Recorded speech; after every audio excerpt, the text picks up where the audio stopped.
ನಾಡಿನ ಸರ್ವ ಜನತೆಗೆ ಪವಿತ್ರ ರಂಜಾನ್ ಹಬ್ಬದ ಹಾರ್ದಿಕ ಶುಭಾಶಯಗಳನ್ನು ಕೋರಿದ್ದಾರೆ ಶ್ರೀ ದಾದಾಪೀರ್ ನದಿಮುಲ್ಲಾ, ಕಾಂಗ್ರೆಸ್ ಮುಖಂಡರು ಹಾಗೂ ಸಮಾಜ ಸೇವಕರು, ದಾಂಡೇಲಿ.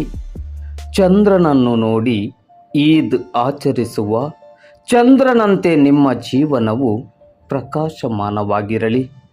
ಮತ್ತೊಮ್ಮೆ ಮಗದೊಮ್ಮೆ ನಾಡಿನ ಸರ್ವ ಜನತೆಗೂ ರಂಜಾನ್ ಹಬ್ಬದ ಹಾರ್ದಿಕ ಶುಭಾಶಯಗಳನ್ನು ಕೋರಿದ್ದಾರೆ ಶ್ರೀ ದಾದಾಪೀರ್ ನದಿಮುಲ್ಲಾ, ಕಾಂಗ್ರೆಸ್ ಮುಖಂಡರು ಹಾಗೂ ಸಮಾಜ ಸೇವಕರು, ದಾಂಡೇಲಿ.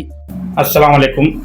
ನಾಡಿನ ಸಮಸ್ತ ಜನರಿಗೆ ರಂಜಾನ್ ಹಬ್ಬದ ಆರ್ಥಿಕ ಶುಭಾಶಯವನ್ನು ಕೋರ್ತಾ, ಈ ನಾಡಿನಲ್ಲಿ ಎಲ್ಲರೂ ಸುಖ ಶಾಂತಿ ದೇವರಲ್ಲಿ ಬೇಡಿಕೊಳ್ತಾ, ಎಲ್ಲರೂ ಶಾಂತಿಯಿಂದ ಎಲ್ಲ ಸಮಾಜದ ಅಣ್ಣ ತಮ್ಮರಂಗ ಬಾಳೆಲ್ಲ ಅಂತ ಹೇಳಿ ನನ್ನ ಎರಡು ಮಾತು ಮುಗಿಸ್ತೀನಿ. ನಮಸ್ಕಾರ.